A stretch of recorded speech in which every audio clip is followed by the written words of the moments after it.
En recevant une humble fleuriste dans son bureau, le millionnaire fut stupéfait quand la femme remit un bouquet avec un mot écrit par sa mère. Sa mère avait été donnée pour morte, il y a 35 ans. Le café avait refroidi depuis longtemps sur le bureau en acajou de Julien Moncler, 42 ans, des tempes légèrement grisonnantes qui lui donnaient cette prestance distinguée que recherchent les magazines économiques, et ce regard d'acier qui avait fait trembler plus d'un conseil d'administration. Ce matin-là, comme tous les autres depuis 15 ans, il contemplait Paris depuis le 42e étage de la tour Moncler, cette cathédrale de verre et d'acier qu'il avait érigée à la Défense, tel un monument à sa propre réussite.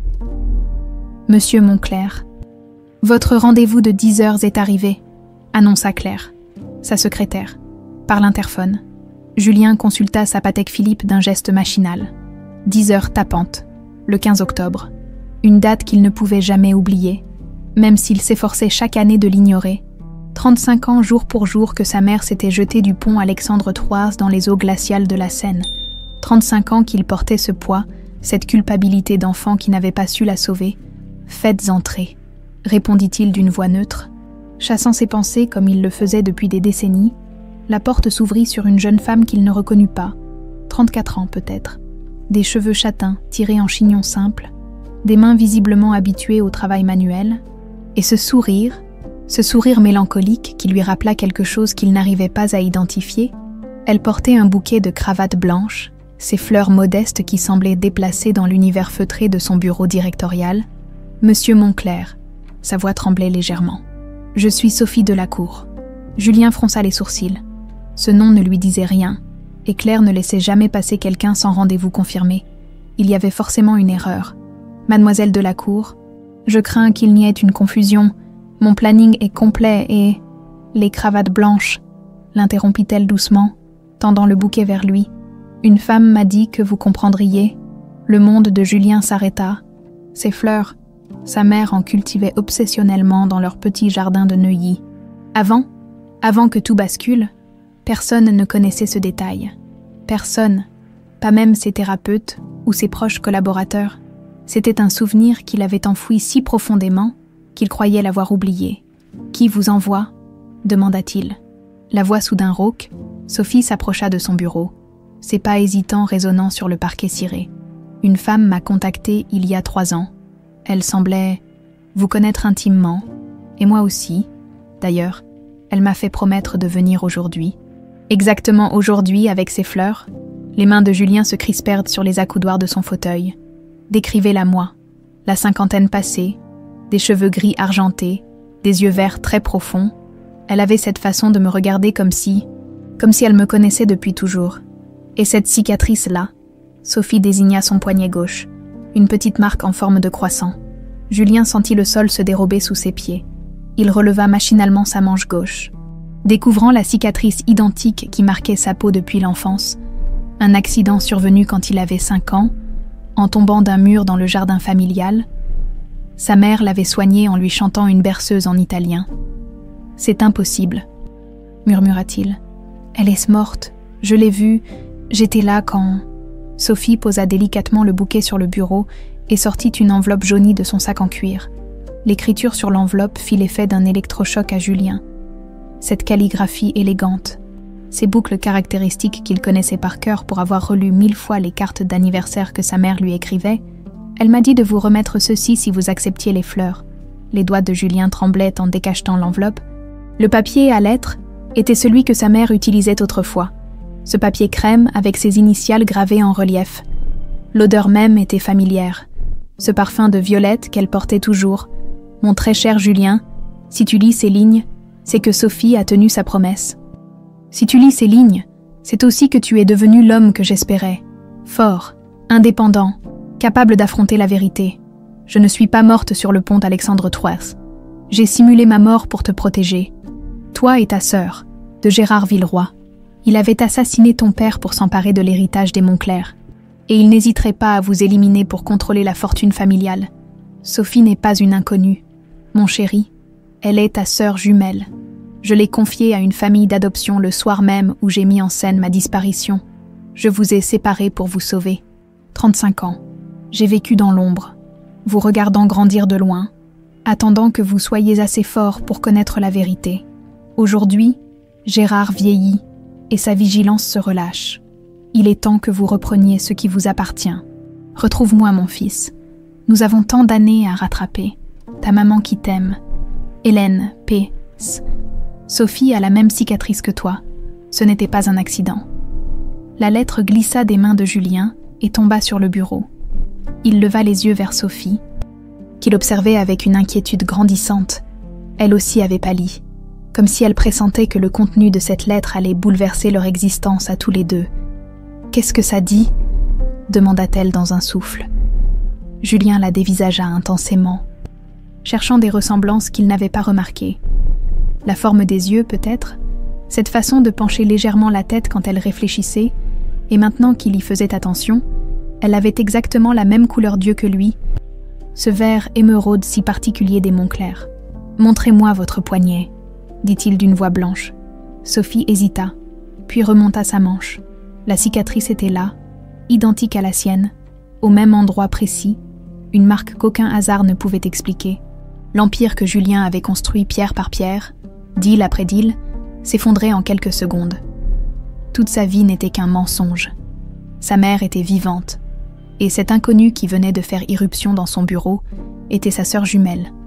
« Asseyez-vous », parvint-il à articuler. « Il faut qu'on parle. » Sophie s'assit dans le fauteuil en cuir face au bureau de Julien, ses mains crispées sur son sac. Le silence qui s'était installé entre eux était lourd de questions non formulées et de révélations qui défiaient toute logique. Julien lui tendit la lettre d'une main qui tremblait imperceptiblement. « Lisez ça », dit-il d'une voix rauque, « et dites-moi que c'est une plaisanterie de mauvais goût. » Sophie parcourut les lignes de la lettre, son visage passant par toutes les nuances de l'incrédulité. Quand elle releva les yeux, ils étaient brillants de larmes contenues. Ma sœur jumelle, sa voix n'était plus qu'un murmure. « C'est impossible. Mes parents adoptifs m'ont toujours dit que j'avais été abandonnée. Ils ne m'ont jamais parlé de famille biologique. » Julien se leva brusquement et se dirigea vers la fenêtre, tournant le dos à Sophie. La vue sur Paris, qui l'apaisait habituellement, ne lui apportait aucun réconfort aujourd'hui. « Moi, on m'a dit que ma mère était morte, que j'étais orphelin, que je n'avais personne au monde. Vous me croyez vraiment ?» demanda Sophie. « Cette histoire, elle est tellement folle. » Julien se retourna vers elle, complètement délirante. « Oui, c'est exactement ce que je me dis aussi, sauf que... » Il s'approcha d'elle et remonta sa manche. « Expliquez-moi ça. » Sophie observa la cicatrice de Julien, puis la sienne. Elles étaient identiques dans les moindres détails. Même forme, même taille, même emplacement précis. J'ai toujours cru que c'était arrivé quand j'étais petite. Un accident dans la cour de l'orphelinat. Moi, j'avais 5 ans. Je suis tombée d'un mur dans le jardin, maman. Il s'arrêta, troublé par ce mot qu'il n'avait plus prononcé depuis des décennies. Elle m'a soignée. Elle chantait toujours une berceuse en italien quand j'avais mal. Sophie sursauta. En italien ? Vous connaissez ? J'ai toujours eu cette mélodie dans la tête, depuis que je suis toute petite. Je n'ai jamais su d'où elle venait. Elle fredonna quelques notes d'une voix hésitante. Julien sentit un frisson lui parcourir l'échine. C'était exactement la berceuse de sa mère, note pour note. Bon sang, souffla-t-il en se laissant tomber dans son fauteuil. C'est vraiment vous. Sophie essuya une larme qui coulait sur sa joue. Si tout ça est vrai, si notre mère est vraiment vivante. Où est-elle ? Pourquoi maintenant ? Et qui est ce Gérard Villeroy dont elle parle ? Julien alluma son ordinateur d'un geste brusque. Gérard Villeroy, ce nom me dit quelque chose. Il tapa rapidement sur son clavier. Voilà, Gérard Villeroy. 70 ans, président directeur général du groupe Villeroy Industries, une entreprise d'import-export basée à Lyon, termina Sophie, pâlissant. C'est là que je vis, c'est là que je tiens mon stand au marché aux fleurs. Julien releva brusquement la tête. Vous plaisantez ? Pas du tout. J'y suis depuis 10 ans, et maintenant que j'y pense, il y a toujours eu cet homme élégant qui passait près de mon stand. Il ne m'achetait jamais rien, mais il me regardait avec insistance, comme s'il me connaissait. Décrivez-le-moi. Grand, distingué, des cheveux gris très soignés, toujours habillé comme un banquier, et ses yeux, des yeux froids qui mettaient mal à l'aise. Julien fit défiler les photos sur l'écran, jusqu'à trouver un portrait officiel de Gérard Villeroy. C'est lui, Sophie se pencha vers l'écran et hocha la tête. Oui, c'est exactement lui. Mais pourquoi? Il vous surveillait, murmura Julien, les pièces du puzzle commençant à s'assembler dans son esprit. Pendant toutes ces années, il vous surveillait. Un silence pesant s'installa tandis qu'il digérait cette révélation. Julien se leva et se dirigea vers son coffre-fort personnel, dissimulé derrière un tableau de maître. Il en sortit un dossier épais qu'il posa sur son bureau. « J'ai toujours mené des recherches sur la mort de mon père », expliqua-t-il. « Officiellement, c'était un accident de voiture, mais quelque chose m'a toujours tracassé. » Il ouvrit le dossier et en sortit des photos jaunies. « Regardez ça. » Sophie découvrit des clichés d'un homme élégant aux yeux verts, tenant dans ses bras un petit garçon et une petite fille d'environ 4 ans. Les enfants étaient identiques, comme 2 gouttes d'eau. « C'est nous », souffla-t-elle. « Et lui, c'est notre père, Étienne Monclerc. » Julien tourna la photo, au dos, une inscription d'une écriture familière. « Mes 3 amours », était 1987. La même écriture que la lettre. Sophie prit délicatement la photo, ses doigts tremblant légèrement. « Je n'ai aucun souvenir de lui, aucun souvenir de vous non plus, d'ailleurs. C'est normal. Nous étions très petits quand tout s'est effondré. Mais regardez ça aussi. » Il lui montra un autre document, l'acte de décès d'Étienne Monclerc, daté du 3 septembre 1988. Accident de voiture sur l'autoroute A6, près de Lyon. Il rentrait d'un voyage d'affaires. « Lyon, encore », remarqua Sophie. « C'est troublant. Et devinez qui était son associé principal à l'époque. » Julien affichait maintenant des documents commerciaux sur son écran. Gérard Villeroy. Ils dirigeaient ensemble une société d'import de soieries italienne, très lucrative. Sophie étudiait les documents avec attention. Qu'est-ce qui vous fait penser que ce n'était pas un accident? Plusieurs choses. D'abord, papa était un conducteur très prudent. Jamais d'excès de vitesse, jamais d'imprudence. Ensuite, la voiture a été immédiatement détruite après l'enquête. Pas d'expertise approfondie et enfin, il montra un autre document. 3 mois après sa mort, Gérard Villeroy reprenait intégralement l'entreprise, toutes les parts, tous les actifs. Et votre mère, qu'est-ce qu'elle a touché? Rien, ou presque. Quelques économies personnelles. La maison de Neuilly a été vendue pour payer les dettes supposées de l'entreprise. Julien serrait les poings. Nous nous sommes retrouvés sans rien. C'est pour ça qu'elle a supposément, qu'elle a mis en scène sa mort, termina Sophie, pour nous protéger de Gérard. Ils restèrent silencieux un moment, chacun perdu dans ses pensées. Puis Sophie se redressa brusquement. Il faut qu'on la retrouve, notre mère, si elle est vraiment vivante, si elle nous a observés pendant toutes ces années. Comment? Demanda Julien. On n'a aucune piste, aucune adresse. Sophie sourit pour la première fois depuis son arrivée. Détrompez-vous, la femme qui m'a contactée, elle m'a donné un numéro de téléphone, pour les urgences, disait-elle. Et vous l'avez gardé? Ah, toujours. Elle sortit un petit carnet de son sac et en feuilleta les pages. Voilà, un numéro de portable. Julien tendit la main. Donnez-moi ça. Attendez, dit Sophie en refermant le carnet. Si on fait ça, il n'y aura plus de retour en arrière possible. Notre vie va changer du tout au tout. Julien la regarda longuement. Cette femme qu'il ne connaissait que depuis 1 heure était sa sœur jumelle. Cette révélation aurait dû le terrifier. Mais étrangement, il ressentait pour la première fois depuis des années quelque chose qui ressemblait à de la paix. « Ma vie a déjà changé », dit-il doucement, à l'instant où vous êtes entré dans ce bureau avec ces cravates blanches. Sophie hocha la tête et lui tendit le numéro. Alors, appelez. Julien fixait le numéro de téléphone griffonné sur le papier froissé. Ses doigts hésitant au-dessus du clavier de son portable, Sophie s'était rapprochée de lui, et il pouvait sentir sa nervosité palpable. « Allez-y », murmura-t-elle. « On ne peut plus reculer maintenant. » Il composa le numéro d'une main qui tremblait légèrement. Une sonnerie, 2, 3, puis une voix féminine, fragile mais familière, répondit « Julien ». Le simple fait d'entendre son prénom prononcé par cette voix fit vaciller le monde de Julien. 35 ans s'effacèrent d'un coup. Il était redevenu ce petit garçon de 7 ans qui réclamait sa maman. « Ah, maman !» Le mot sortit de sa gorge dans un souffle rauque. « Mon chéri, mon petit garçon !» La voix se brisa à l'autre bout du fil. « Sophie est avec toi. » Julien regarda sa sœur, qui avait les larmes aux yeux. « Oui, elle est là.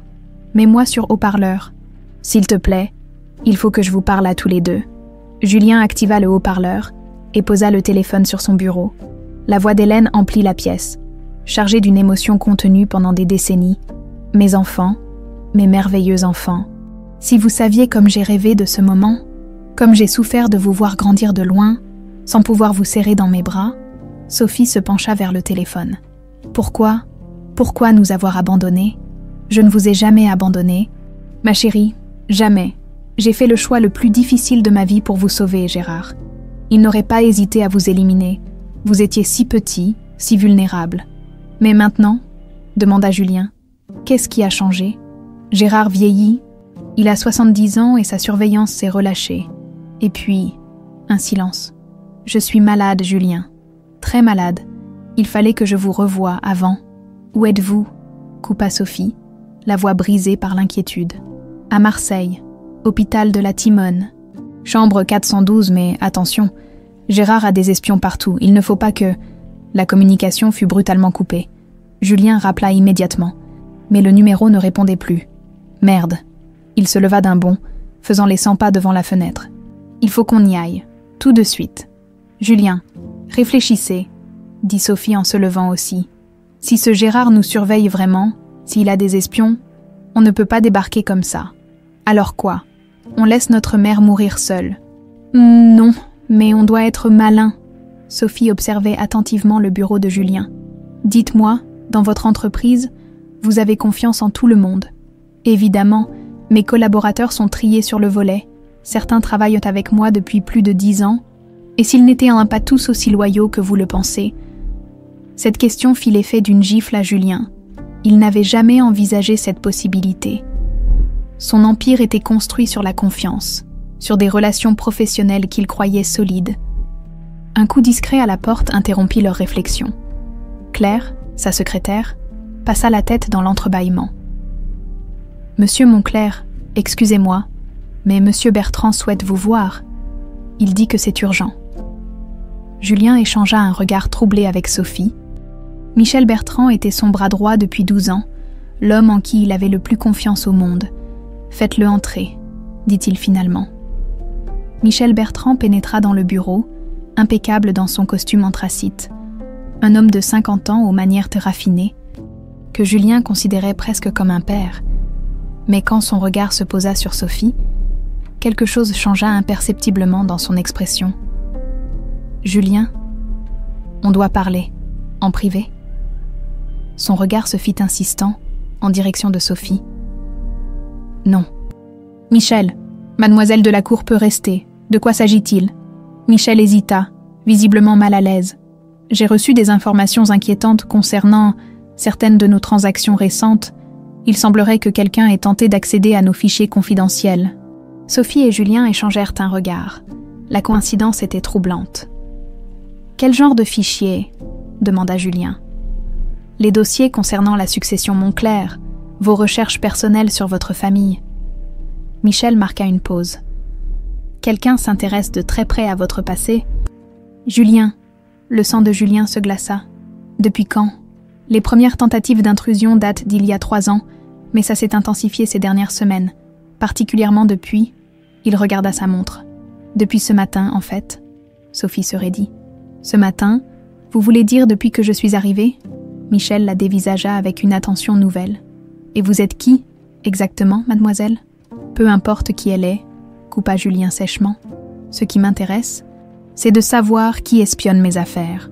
J'ai mes soupçons, » répondit Michel en sortant un dossier de sa mallette. « Regardez ça. » Il étala sur le bureau plusieurs documents, des relevés bancaires, des factures, des reçus. Tous portaient la signature ou le tampon de différents employés de l'entreprise Monclerc. J'ai découvert que plusieurs de nos employés recevaient des virements réguliers d'une société écran, des sommes importantes. En échange, ils transmettaient des informations sur vos activités, vos déplacements, vos contacts. Julien examina les documents. Incrédule. Combien? 7 personnes jusqu'à présent, y compris. Michel hésita. Y compris Claire. Claire. Julien était abasourdi. Mais elle travaille pour moi depuis 8 ans. Les virements ont commencé il y a exactement 8 ans, confirma Michel. Le jour de son embauche, Sophie se leva brusquement. Et cette société écran, elle appartient à qui? Michel consulta ses notes. C'est là que ça devient intéressant. Après plusieurs niveaux de sociétés écrans, on remonte à une holding basée en Suisse. Propriétaire, Gérard Villeroy. Le silence qui suivit était assourdissant. Julien sentait son monde s'effondrer pour la deuxième fois de la journée. Pendant des années, il avait vécu dans une illusion de sécurité. Entouré d'espions qui rapportaient chacun de ses mouvements à l'homme qui avait détruit sa famille, « Il sait tout », murmura-t-il. « Tous mes projets, toutes mes décisions. » Pire que ça, ajouta Michel.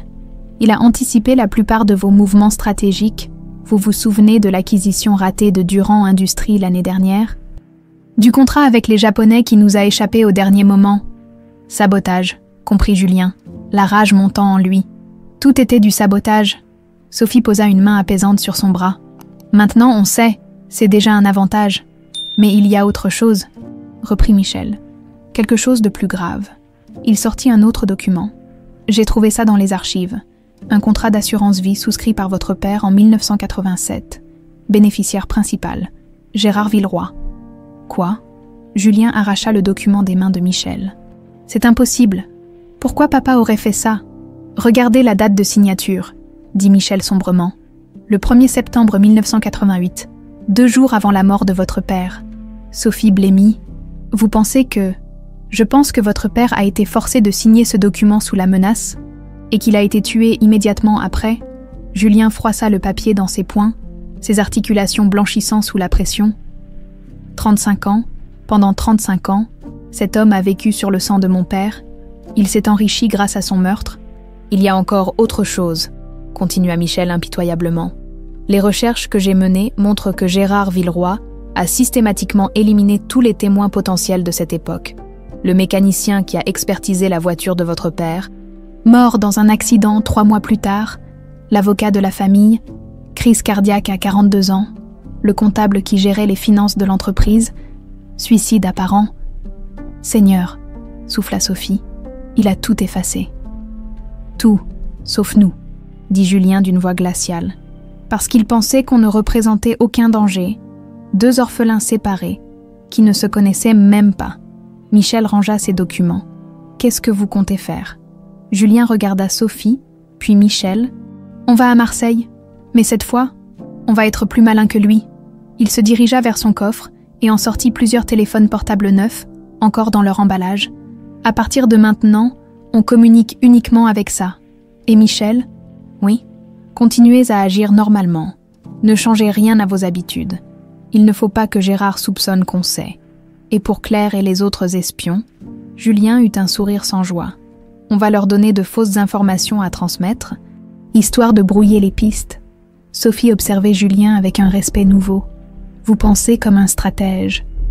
J'ai appris à survivre dans un monde de requins, répondit-il. Je ne savais juste pas que le plus gros de tous me surveillait depuis le début.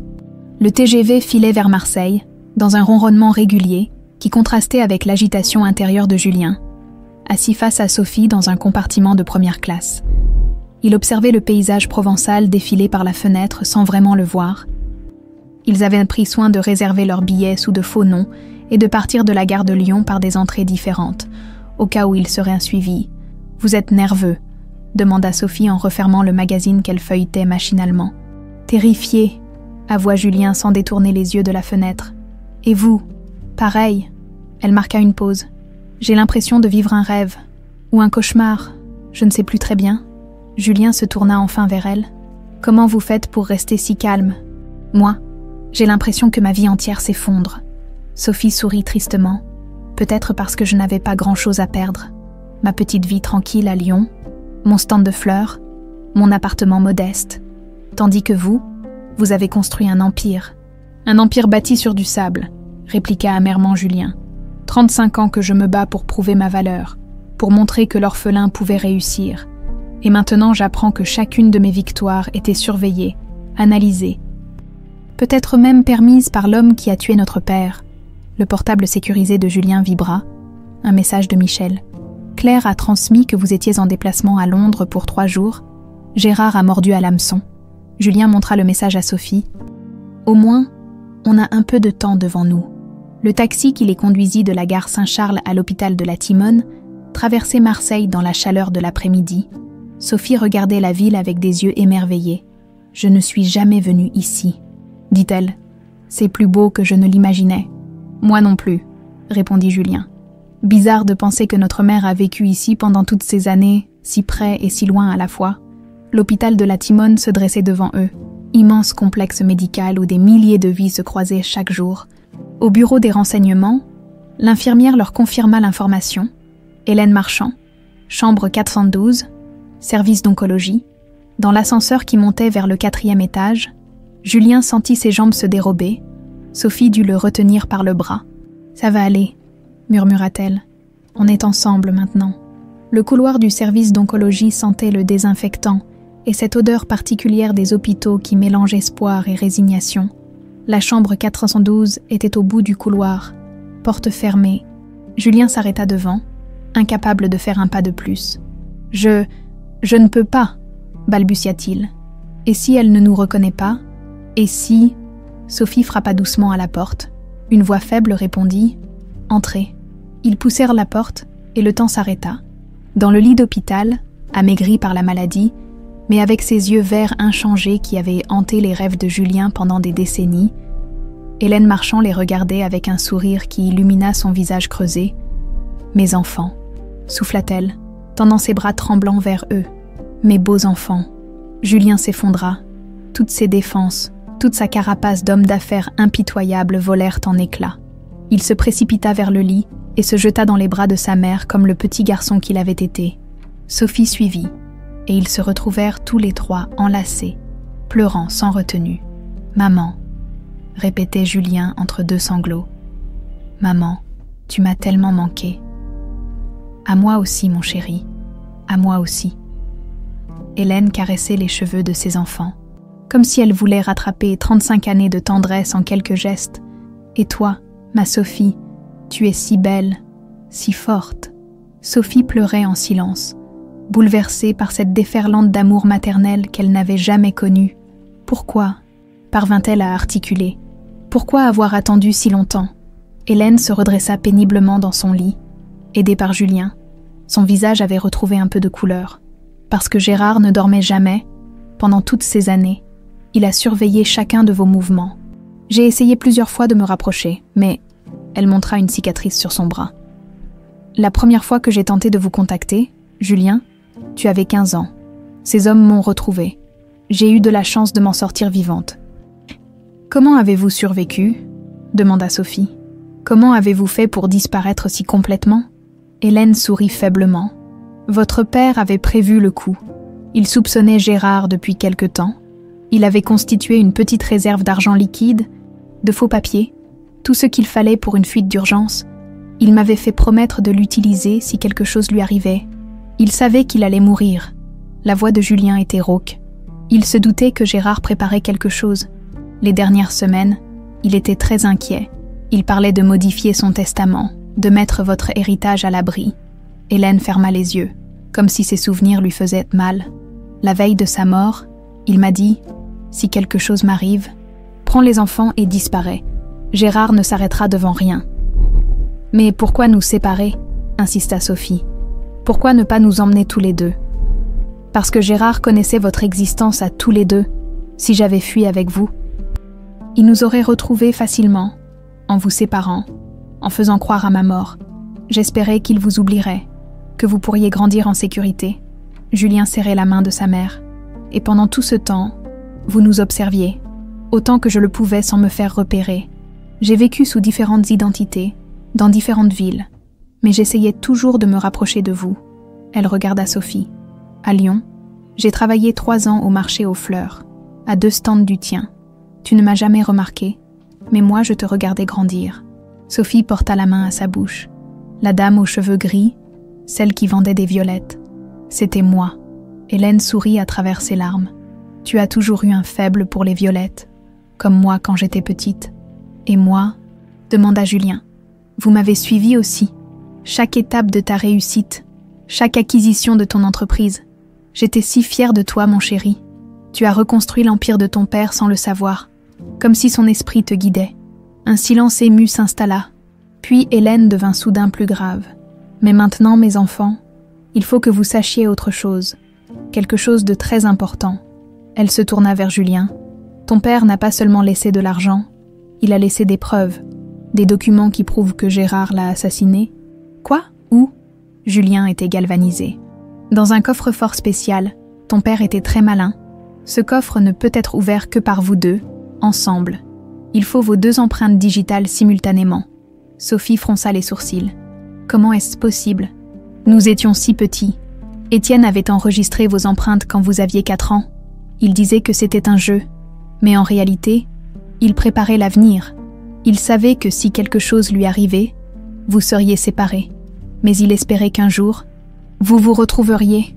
Et ce coffre, il est tout ? Demanda Julien. Hélène hésita. C'est là que ça devient dangereux. Il est dans l'ancienne villa familiale à Neuilly, celle que Gérard a rachetée après notre disparition. Il faut qu'on y aille, dit immédiatement Julien. Non. Hélène saisit son bras avec une force surprenante. Gérard habite cette maison maintenant. Il la surveille jour et nuit. Et depuis qu'il sait que vous vous êtes retrouvés, comment peut-il le savoir ? Demanda Sophie. Hélène baissa les yeux. Parce que j'ai commis une erreur. Quand vous m'avez appelé ce matin, j'étais trop émue. J'ai parlé trop longtemps. Il a eu le temps de localiser l'appel. Un frisson d'angoisse parcourut Julien. Vous voulez dire qu'il sait qu'on est ici ? Probablement. Hélène regarda ses enfants avec une expression de profonde inquiétude. Il sait que vous allez venir pour l'épreuve. Il va vous attendre. Sophie et Julien échangèrent un regard lourd de sens. Ils étaient venus chercher leur mère, mais ils venaient de découvrir qu'ils entrèrent dans un piège. « Alors on fait quoi ?» demanda Sophie. Hélène ferma les yeux, épuisée par l'émotion et la maladie. « Vous partez, vous oubliez cette histoire. Vous vivez vos vies en sécurité. »« Jamais, » dit Julien fermement. « On vient de vous retrouver. On ne va pas vous abandonner une 2e fois. Et on ne peut pas laisser Gérard s'en tirer, » ajouta Sophie. « Pas après tout ce qu'il a fait. » Hélène rouvrit les yeux et regarda ses enfants avec une fierté mêlée d'inquiétude. « Vous êtes bien les enfants d'Étienne, courageux et têtus. Alors aidez-nous, » dit Julien. « Dites-nous comment entrer dans cette villa. » Hélène soupira profondément. « D'accord, mais on fait ça intelligemment, ensemble. » La nuit était tombée sur Marseille, quand Hélène commença à leur expliquer les détails du plan qu'Étienne avait échafaudé des décennies plus tôt. Dans la pénombre de la chambre d'hôpital, éclairée seulement par la veilleuse au-dessus du lit, sa voix prenait des accents conspirateurs. « Votre père était un homme très méticuleux, » commença-t-elle en sortant de sa table de chevet une enveloppe jaunie. « Il avait tout prévu, même ce moment où vous vous retrouveriez. » Elle déplia un plan de la villa de Neuilly, dessiné à la main avec des annotations précises. Le coffre-fort se trouve dans son ancien bureau, au 1er étage. Mais Gérard a fait installer un système de sécurité très sophistiqué. Caméras, alarmes, détecteurs de mouvement. Julien étudiait le plan avec attention. « Comment vous savez tout ça ?»« Parce que j'y suis retournée, une fois, il y a 5 ans. » Hélène baissa les yeux, honteuse. J'étais désespérée. Le cancer avait été diagnostiqué et je pensais que je n'aurais pas le temps de vous retrouver. J'ai voulu récupérer les preuves toute seule. « Qu'est-ce qui s'est passé ?» demanda Sophie. Gérard m'a surprise. Hélène remonta sa manche, révélant une cicatrice profonde sur son avant-bras. Il m'a torturée pour que je lui dise où était le coffre. Mais votre père avait été malin. Je ne connaissais que l'emplacement, pas le mécanisme d'ouverture. Julien sentit la colère monter en lui. « Ce salaud vous a fait ça ?» C'est là que j'ai compris à quel point il était devenu fou. Continua Hélène. Il ne m'a pas tuée parce qu'il espérait encore que je pourrais l'aider à ouvrir le coffre. Mais surtout, elle hésita. Surtout parce qu'il m'aime toujours, à sa façon tordue. Sophie fronça les sourcils. « Qu'est-ce que vous voulez dire ?» Hélène soupira profondément. « Gérard et moi, nous avons été ensemble avant que je rencontre votre père. C'était mon premier amour, mais Gérard était possessif, violent. Quand j'ai rompu pour épouser Étienne, il n'a jamais accepté.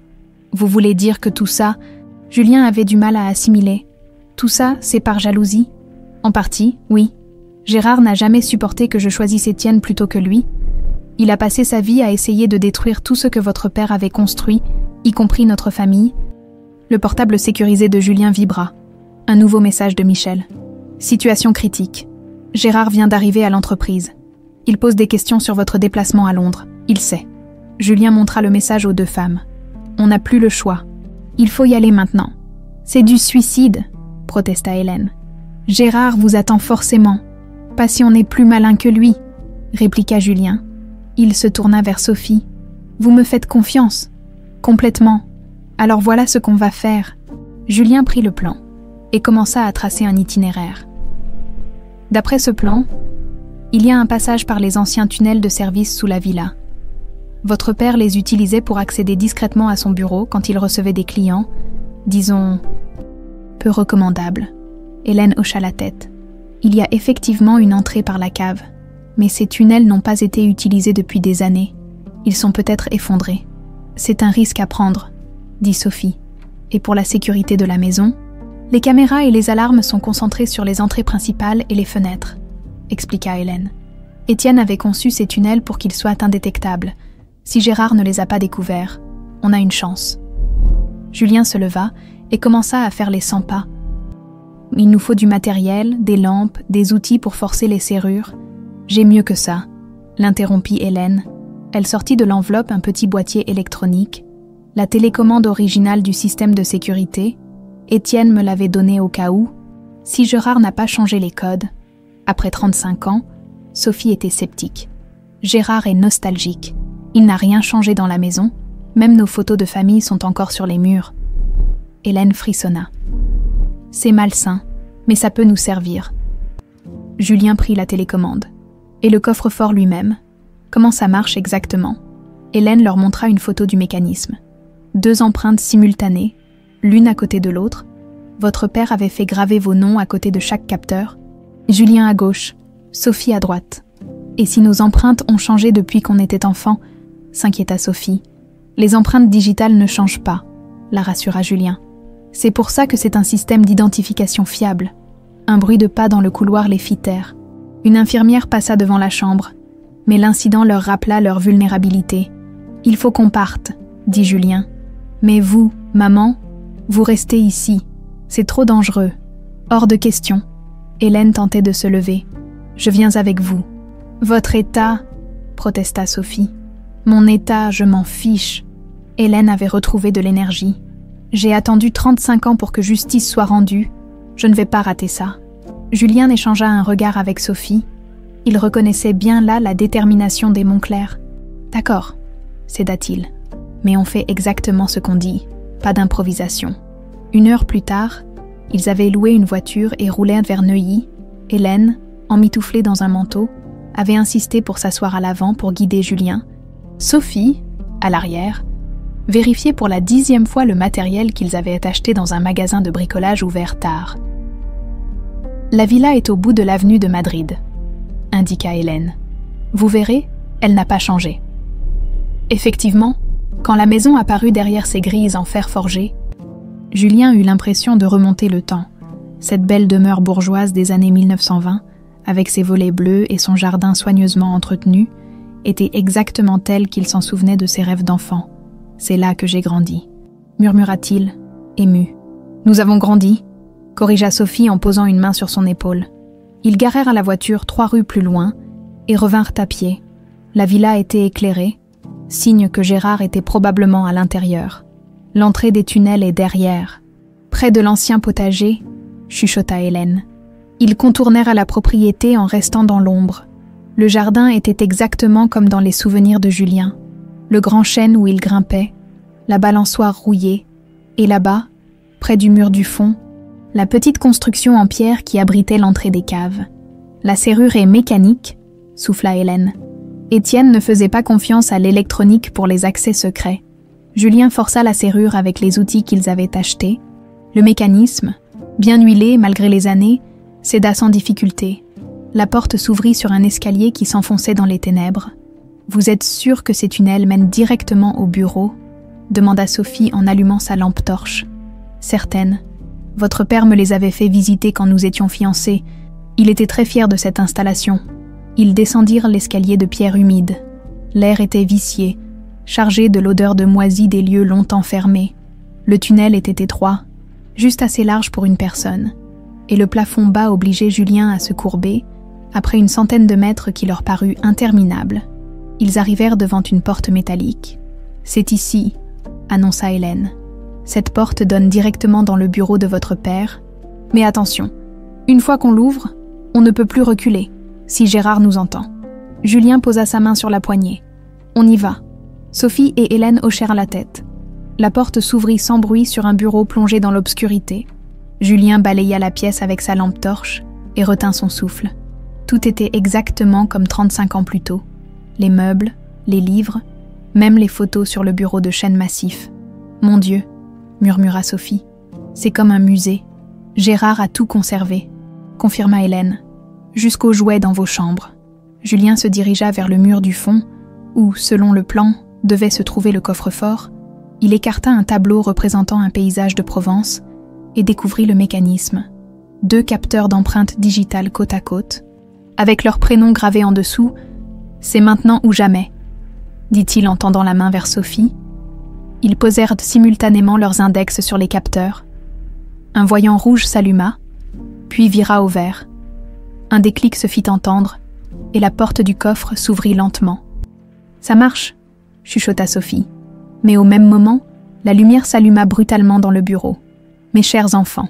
dit une voix glaciale derrière eux. « Je vous attendais. » Gérard Villeroy se tenait dans l'embrasure de la porte, impeccable dans son costume sombre malgré l'heure tardive. À 70 ans, il conservait cette prestance qui avait fait de lui un homme redoutable dans le monde des affaires. Ses cheveux gris étaient parfaitement coiffés, sa cravate ajustée, et ses yeux gris acier brillaient d'une lueur que Julien ne put identifier. Triomphe, folie, ou peut-être les deux. « Bonsoir, Hélène », dit-il d'une voix douce en ignorant complètement Julien et Sophie. « Tu as l'air fatiguée, ma chérie. » Hélène se redressa malgré sa faiblesse, faisant face à l'homme qui avait détruit sa famille. « Gérard, 35 ans, continua-t-il en s'approchant lentement. 35 ans que je t'attends. Tu sais, j'ai toujours su que tu reviendrais. L'amour maternel, c'est plus fort que tout, n'est-ce pas ?» Julien fit un pas protecteur devant sa mère et sa sœur. « Restez où vous êtes. » Gérard éclata d'un rire sans joie. « Ah, Julien, mon neveu préféré, tu as bien grandi. » Il s'installa tranquillement dans le fauteuil de cuir qui avait été celui d'Étienne. « Tu sais, j'ai suivi ta carrière avec beaucoup d'intérêt. Très impressionnant. Tu as le sens des affaires de ton père. Je ne suis pas votre neveu, » cracha Julien. « Détrompez-vous, » répliqua Gérard avec un sourire énigmatique. « Techniquement, si, voyez-vous, Hélène a oublié de vous dire quelque chose d'important. » Il se tourna vers Hélène. « Vas-y, ma chérie, dis-leur qui je suis vraiment. » Hélène baissa les yeux, visiblement honteuse. « Gérard, il est mon frère, mon demi-frère. » Sophie et Julien restèrent pétrifiés. Cette révélation changeait tout. « Exactement, » confirma Gérard. « Hélène et moi avons le même père, différentes mères, mais le même sang, le sang des marchands. » Il se leva et se dirigea vers une étagère où trônaient des photos de famille. « Regarde ça, Julien. » Il leur montra une vieille photo en noir et blanc. Un homme distingué entouré de 2 adolescents, un garçon et une fille qui se ressemblaient énormément. Notre père, Hélène et moi, en 1965, j'avais 15 ans, elle en avait 13. Gérard caressa le verre de la photo. Nous étions inséparables. Jusqu'à ce qu'Étienne arrive, racontez-leur la vérité, s'emporta Hélène. Racontez-leur que vous étiez obsédé par moi, que père a dû vous envoyer en pension en Suisse parce que je l'aimais, coupa Gérard, sa façade de sang-froid craquant pour la première fois. Parce que j'étais le seul à la comprendre vraiment, nous étions faits l'un pour l'autre, Hélène. Mais non, il a fallu qu'elle tombe sous le charme de ce charmeur d'Étienne Monclerc. Sophie regardait la scène avec horreur. Vous étiez amoureux de votre propre sœur. Demi-sœur, corrigea Gérard en reprenant contenance. Et l'amour ne connaît pas les conventions sociales, ma chère Sophie. Nous n'avions pas grandi ensemble. Quand nos parents se sont mariés, j'avais déjà 14 ans, Hélène était... Il ferma les yeux. Elle était la plus belle chose que j'ai jamais vue. Julien sentait la nausée monter. Vous êtes malade. Malade? Gérard rit amèrement. Malade d'amour, peut-être. Savez-vous ce que c'est de voir la femme qu'on aime épouser votre meilleure amie? Car oui, Étienne était mon meilleur ami. C'est moi qui les ai présentés. Il se dirigea vers le bar et se servit un whisky d'une main qui tremblait légèrement. 1978. Hélène avait 26 ans. Moi, 28. J'étais revenue de Suisse après mes études, déterminée à la reconquérir. Et qu'est-ce que je trouve? ma sœur adorée pendue au bras d'Étienne Monclerc, rayonnante de bonheur. « Alors vous avez décidé de le tuer ?» dit Sophie d'une voix blanche. « Pas immédiatement, » répondit Gérard, en sirotant son whisky. « D'abord, j'ai essayé d'être raisonnable. Je me suis associée avec lui. J'espérais que si je réussissais, si je devenais plus riche, plus puissant qu'Étienne, Hélène finirait par comprendre que j'étais le bon choix. » Il retourna s'asseoir, l'air soudain fatigué, mais elle ne m'a jamais regardé. Même quand vous êtes nés, il désigna Julien et Sophie. Même quand elle était heureuse avec sa petite famille parfaite, elle ne voyait pas que j'existais. Pour elle, j'étais juste le gentil oncle Gérard qui apportait des cadeaux aux enfants. Hélène avait les larmes aux yeux. « Gérard, si vous saviez comme je regrette, si j'avais su ce que vous ressentiriez vraiment... » « Tu regrettes ?» Gérard se leva d'un bond, renversant son verre. « Tu regrettes 35 ans de ma vie gâchée à cause de ton aveuglement. C'est vous qui avez gâché votre vie ?» rétorqua Hélène. « Personne ne vous a forcé à tuer Étienne. Personne ne vous a forcé à détruire notre famille. Il le fallait, » hurla Gérard. « C'était le seul moyen, une fois Étienne mort, une fois que tu aurais été dans le besoin, tu serais venu vers moi. Tu aurais compris que j'étais là, que j'avais toujours été là. » « Mais ça n'a pas marché, » observa Julien froidement, « parce qu'elle a préféré mourir plutôt que de venir vers vous. » Gérard se figea, comme giflé. « Elle a simulé sa mort pour me fuir, moi, son propre frère, qui n'avait jamais voulu que son bonheur. » Le silence qui suivit était assourdissant, dans la pénombre du bureau, entouré des fantômes du passé. 4 personnes liées par le sang et la tragédie se faisaient en face. « Et maintenant ?» demanda finalement Sophie. « Qu'est-ce que vous comptez faire ?» Gérard se redressa, retrouvant sa froideur habituelle. « Maintenant, mes chers enfants, vous allez me donner ce qui se trouve dans ce coffre, puis vous allez repartir bien sagement et oublier cette histoire. »« Jamais, » dit Julien. « Oh, je pense que si. » Gérard sortit un pistolet de sa veste. « Vous voyez, j'ai eu beaucoup de temps pour réfléchir à ce moment, beaucoup de temps pour planifier. » Il pointa l'arme vers Hélène. « Ta mère est malade. Julien, très malade. Il serait dommage qu'elle fasse une rechute prématurée. »« Vous n'oseriez pas, » souffla Sophie. « Détrompez-vous, j'ai déjà tué une fois par amour. Je n'hésiterai pas à recommencer. » Gérard avait retrouvé son calme glacial. « Hélène, ma chérie, tu vas demander à tes enfants de sortir tout ce qu'il y a dans ce coffre et de me le donner. » Hélène regarda le pistolet, puis ses enfants. « Et si je refuse ? Alors je commence par Sophie, » dit Gérard avec un sourire terrible. « Puis Julien ? Et tu finiras seul, comme tu l'as toujours voulu. » Julien calculait rapidement ses options. Le coffre était ouvert derrière lui, mais il ne savait pas ce qu'il contenait. Gérard était armé et manifestement prêt à tout, et sa mère était trop faible pour fuir. « D'accord, » dit-il finalement. « Mais d'abord, vous nous expliquez tout. Comment vous avez tué notre père ? Comment vous avez monté votre coup ?» Gérard sourit. « Avec plaisir. J'ai attendu 35 ans pour pouvoir me vanter de mon œuvre. » Il s'installa plus confortablement. Sans quitter Hélène des yeux, « Votre père était un homme méticuleux, mais prévisible. Chaque mois, il se rendait à Lyon pour inspecter nos entrepôts. Toujours le même itinéraire, toujours la même heure. Il suffisait de saboter sa voiture au bon moment. »« Comment ?» demanda Sophie, révoltée mais fascinée malgré elle. « Les freins, un petit défaut dans le circuit hydraulique, programmé pour lâcher après exactement 180 km, le temps d'arriver sur l'autoroute à grande vitesse. » Gérard semblait presque nostalgique. « Mort instantanée, aucune souffrance.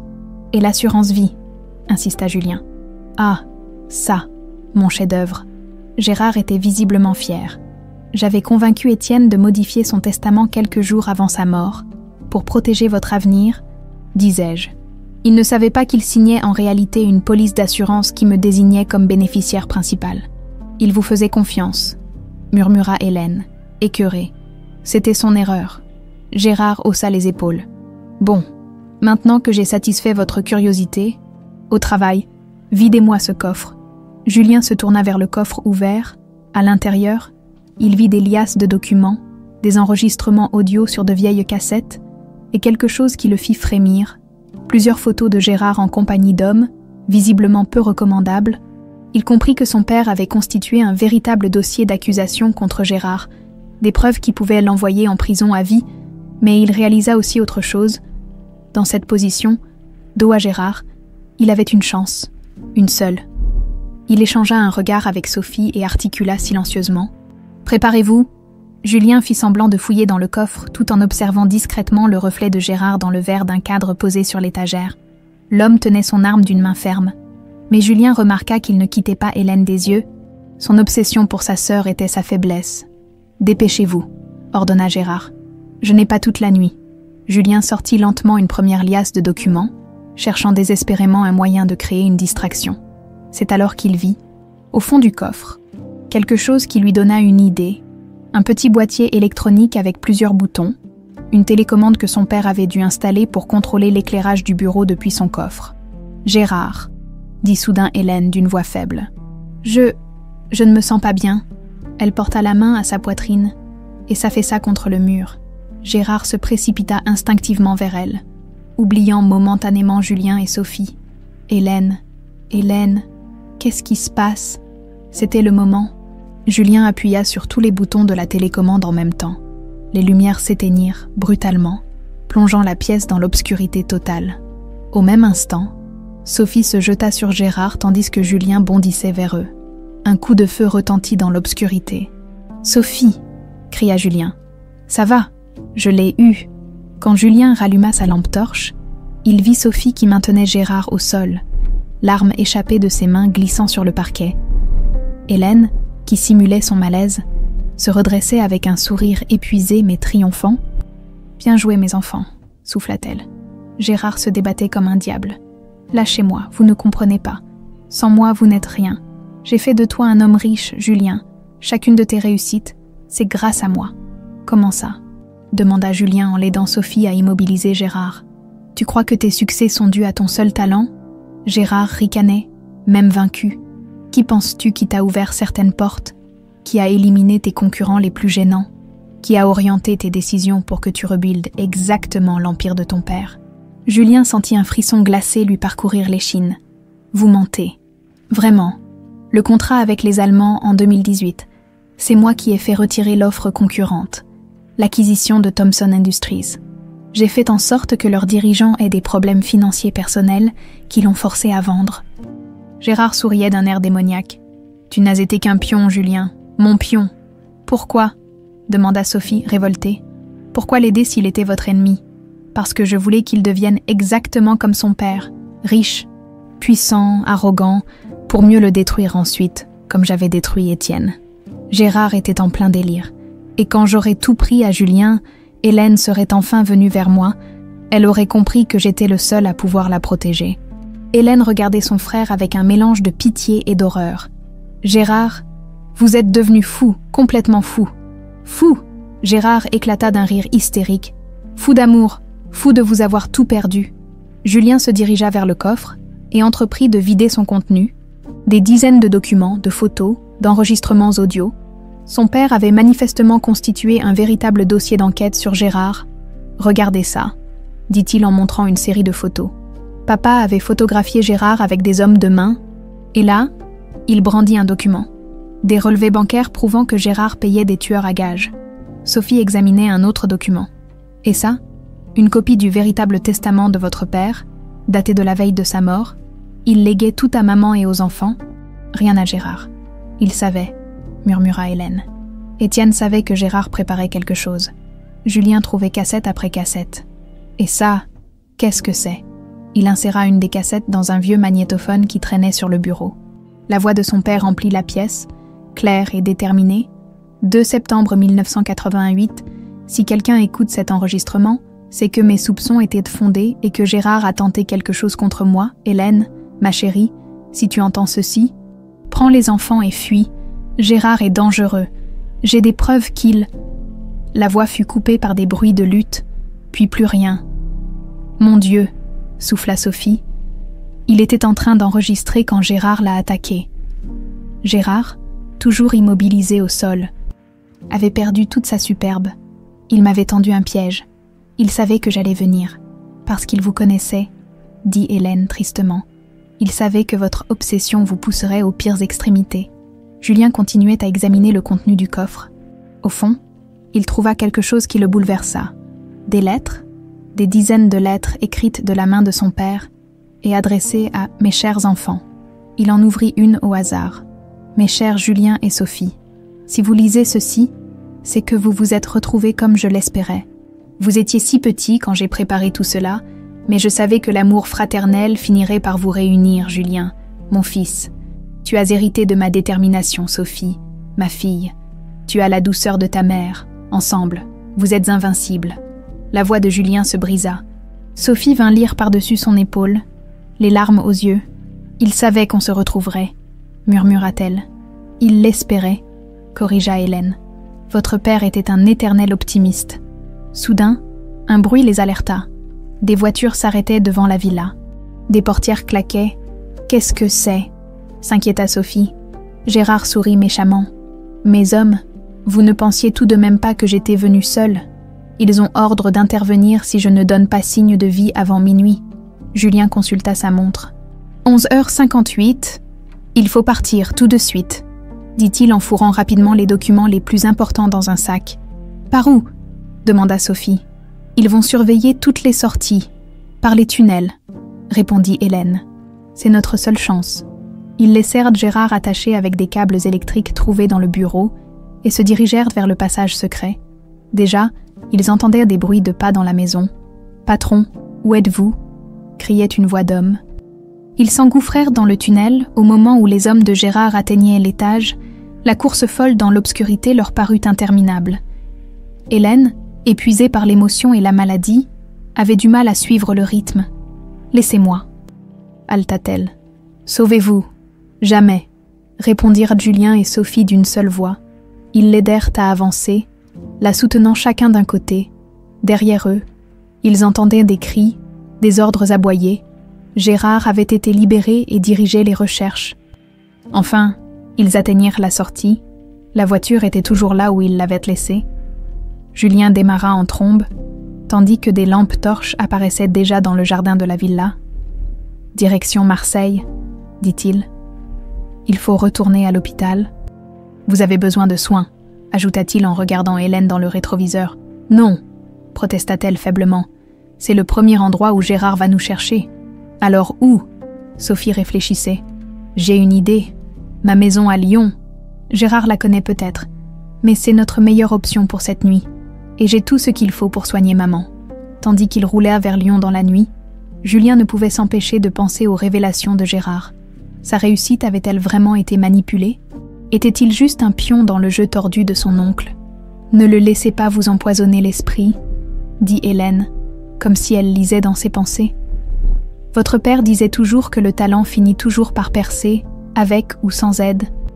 Gérard a peut-être ouvert quelques portes, mais c'est vous qui avez su les franchir. »« Peut-être, » répondit Julien, peu convaincu. « Pas peut-être, » intervint Sophie. « Certainement. Et maintenant, on a les preuves pour l'envoyer en prison. C'est fini. Julien, on a gagné. » Mais Julien savait que Gérard ne se laisserait pas faire si facilement. L'homme était obsessionnel, imprévisible, et il avait des ressources considérables. Cette nuit n'était que le début d'une guerre qui pourrait bien tous les détruire. L'appartement de Sophie à Lyon était à l'image de sa propriétaire. Simple, chaleureux, empli de l'odeur délicate des fleurs qu'elle rapportait chaque soir du marché, Hélène était allongée sur le canapé du salon, une couverture remontée jusqu'au menton, le visage livide mais les yeux brillants de fierté en regardant ses enfants. « Vous devriez dormir », dit Sophie en lui apportant une tisane. « Vous avez vécu trop d'émotions pour une seule soirée. Dormir ». Hélène sourit faiblement. « Ma chérie, j'ai attendu 35 ans pour vivre une soirée pareille. Je ne vais pas la gâcher en fermant les yeux. » Julien était assis à la table de la cuisine, étalant méticuleusement tous les documents récupérés dans le coffre, des photos, des relevés bancaires, des contrats, des enregistrements, tout un arsenal de preuves contre Gérard. « C'est incroyable », murmura-t-il. Papa avait tout prévu, chaque transaction louche, chaque contact suspect, chaque menace. Il avait constitué un dossier complet sur Gérard. Sophie vint s'asseoir à côté de lui, et cette cassette qu'on n'a pas encore écoutée. Julien prit le petit magnétophone portable qu'ils avaient emporté et inséra la dernière cassette. La voix d'Étienne résonna dans l'appartement silencieux. « 3 septembre 1988. 6 heures du matin, c'est probablement mon dernier enregistrement. Je pars pour Lyon dans 2 heures. Si mes soupçons sont fondés, Gérard va tenter quelque chose aujourd'hui. Hélène dort encore avec les enfants. Ils sont si beaux, si innocents. Comment Gérard peut-il envisager de leur faire du mal? La voix se fit plus émue. Mes chers Julien et Sophie, si vous écoutez ceci un jour, sachez que vous êtes ce qu'il y a de plus précieux au monde pour votre mère et moi. J'espère vous avoir donné assez de force pour affronter les épreuves qui vous attendent. N'oubliez jamais que l'amour triomphe toujours de la haine, même si le chemin est long et douloureux. Un silence.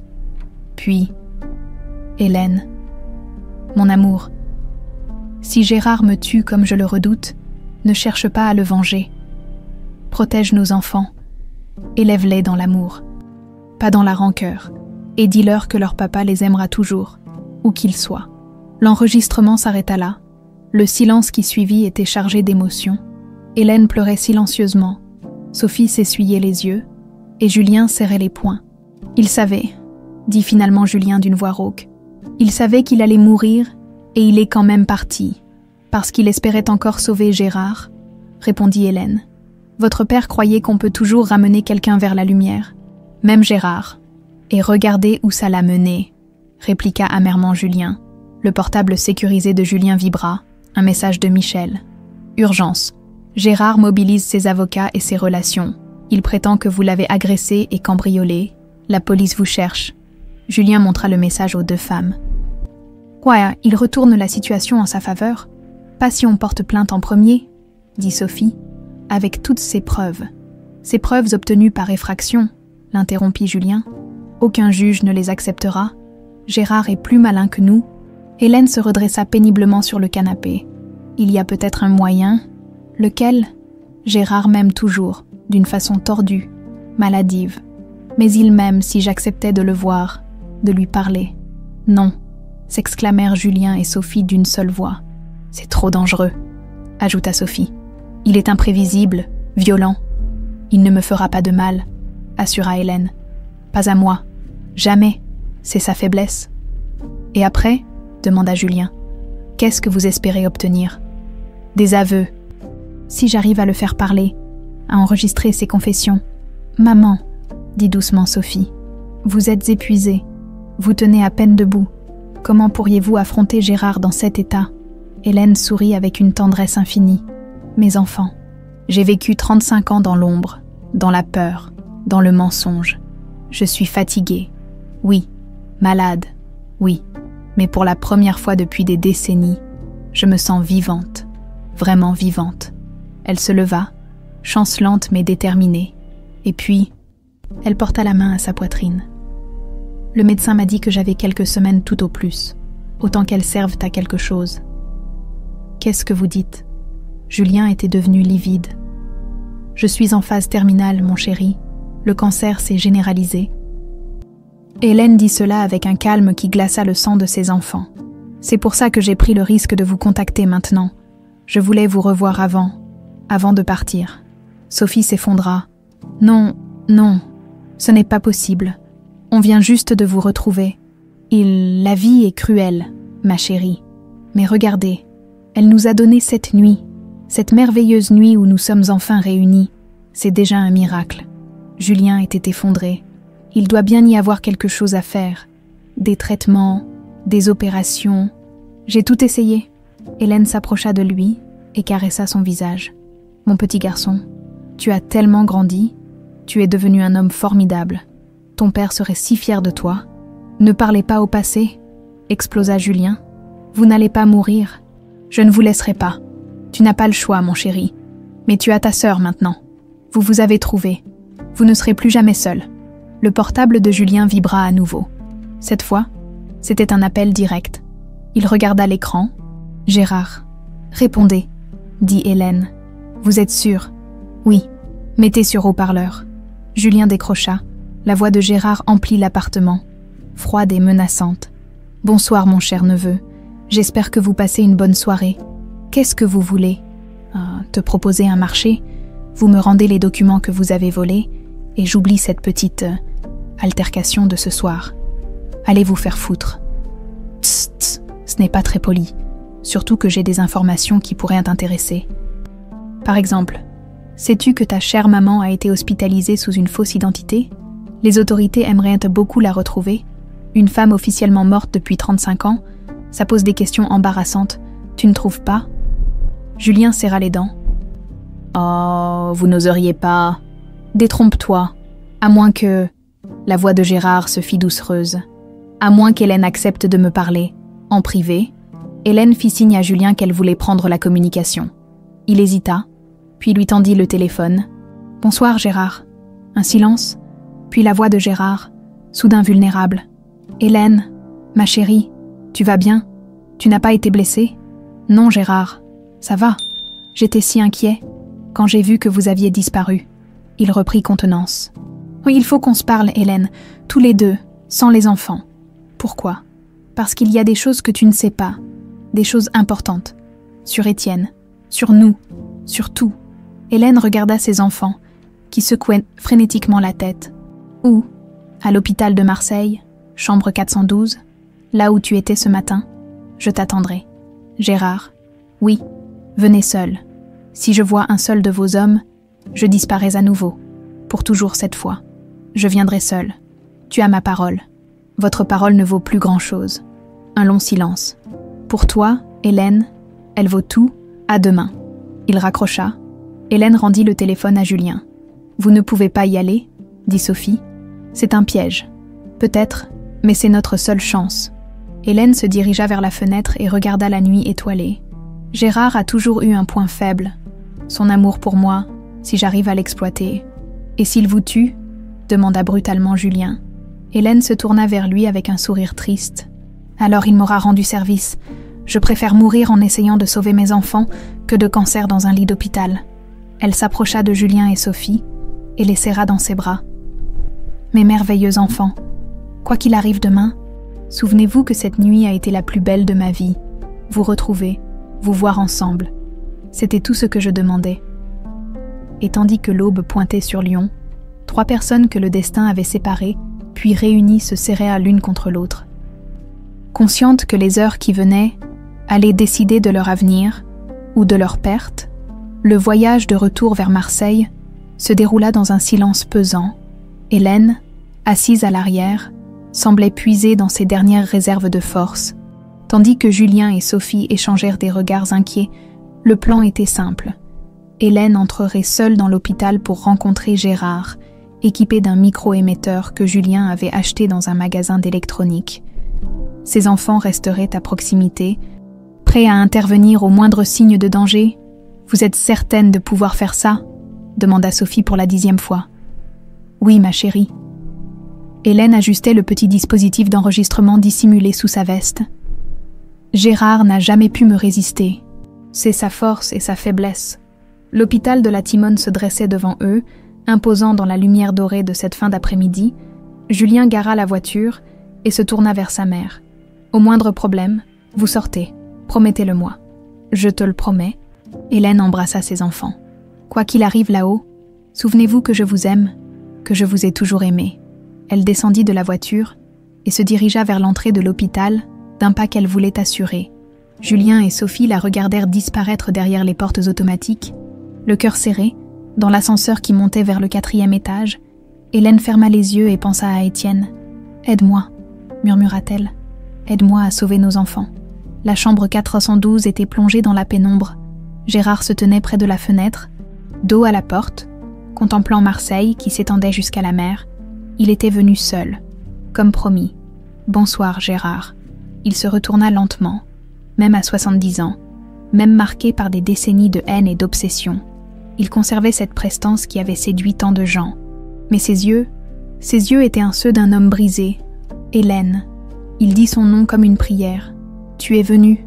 Vous en doutiez. Avec toi, on ne sait jamais. Tu as toujours été imprévisible. » Il s'approcha d'elle, s'arrêtant à quelques pas. « Tu as l'air fatigué. »« Je suis mourante, Gérard.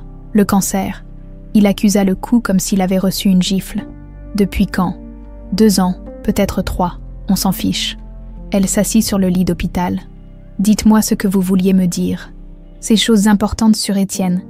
Gérard s'installa dans le fauteuil face à elle, pour la première fois depuis des années. Son masque de froideur tombait complètement. Il savait, Hélène. Étienne savait que je t'aimais.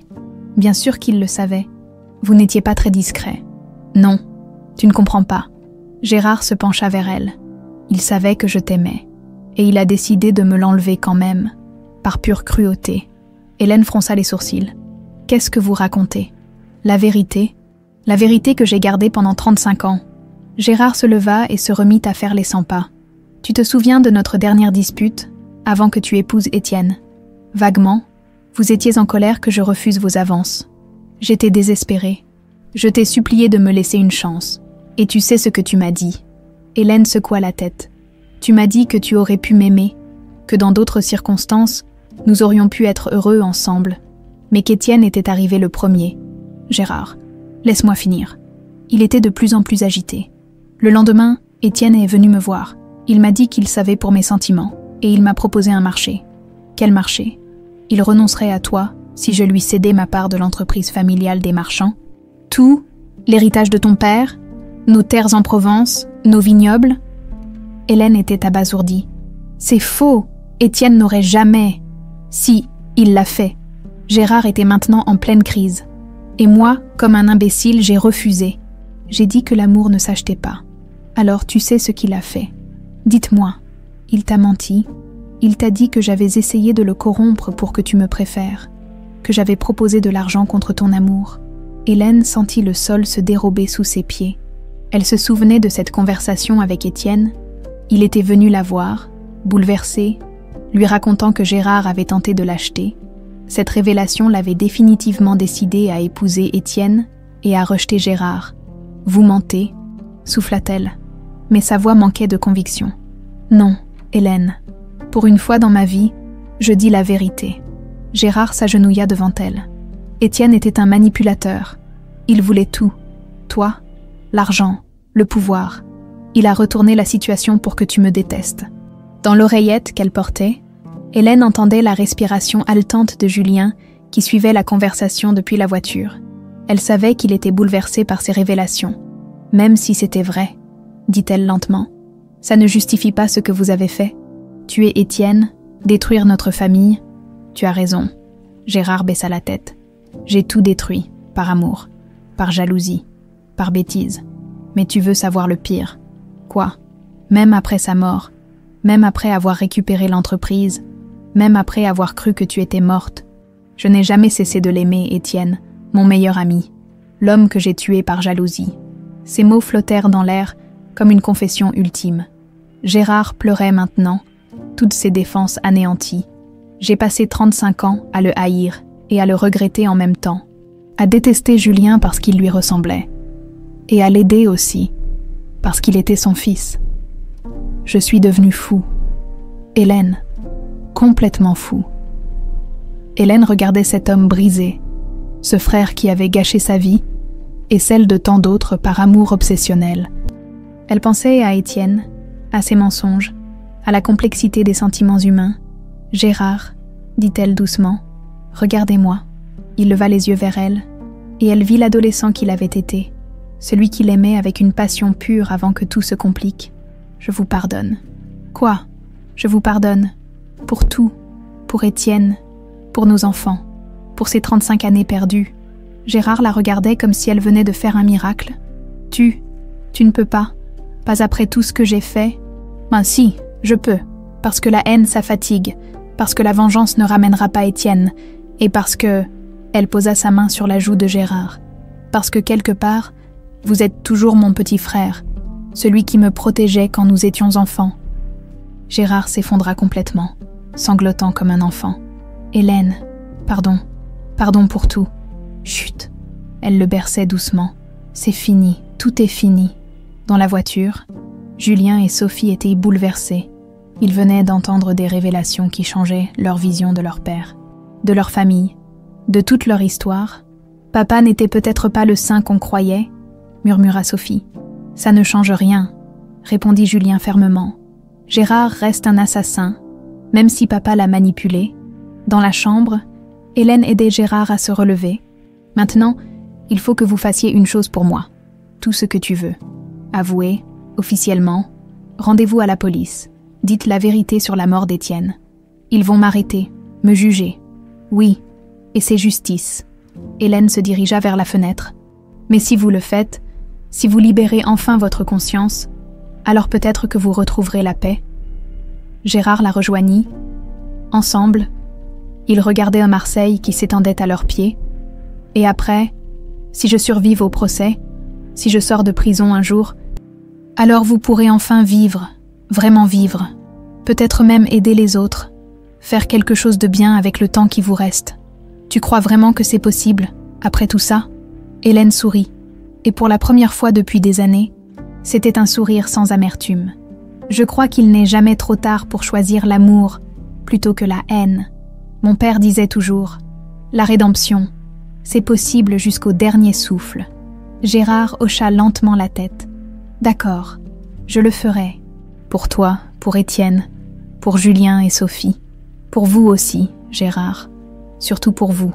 Il prit sa main et la porta à ses lèvres. Je t'ai aimée toute ma vie, Hélène. Je t'aimerai encore quand tu ne seras plus là. Je sais. Et quelque part, moi aussi je vous aime. Pas comme vous l'auriez voulu, mais comme on aime sa famille, malgré tout. En bas, dans la voiture, Julien démarra le moteur. Elle a gagné, maman a gagné. Comment tu peux en être sûre ? Demanda Sophie. Parce qu'elle a fait ce que papa n'a jamais réussi à faire. Elle a sauvé l'âme de Gérard. 6 mois plus tard, le soleil de mai inondait la cour d'honneur de l'hôpital Hélène Marchand, cette belle bâtisse moderne construite dans les faubourgs de Marseille. Julien, en costume sombre mais le sourire aux lèvres, coupait le ruban tricolore sous les applaudissements de la foule rassemblée. À ses côtés, Sophie tenait un bouquet de cravates blanches, les fleurs favorites de leur mère. « Mesdames et messieurs », dit Julien en s'approchant du micro. Cet hôpital porte le nom d'une femme extraordinaire qui a consacré sa vie à l'amour et au pardon. Aujourd'hui, nous ouvrons ses portes à tous ceux qui souffrent, sans distinction de fortune ou d'origine. C'est le plus beau des héritages qu'elle pouvait nous laisser. Dans l'assistance, Michel Bertrand applaudissait chaleureusement, redevenu le bras droit loyal de Julien après les révélations sur les espions de Gérard. Il avait supervisé tous les aspects légaux de la transformation de l'Empire Montclair en fondation caritative.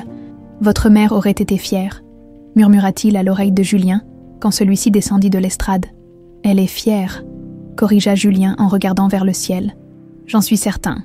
Hélène était morte paisiblement 3 semaines après leur confrontation avec Gérard, entourée de ses enfants dans une chambre privée de ce même hôpital. Ses derniers mots avaient été « Promettez-moi d'être heureux, promettez-moi de choisir l'amour. » Sophie s'approcha de son frère, radieuse dans sa robe bleue simple. « Tu crois qu'elle nous voit ? J'en suis sûre. Et elle doit se moquer de nous voir si émus. » Julien sourit à travers ses larmes. Elle qui disait toujours qu'il fallait fêter la vie. Pas pleurer la mort. Ils furent interrompus par l'arrivée d'un homme aux cheveux gris, vêtu d'un simple pull et d'un pantalon de toile.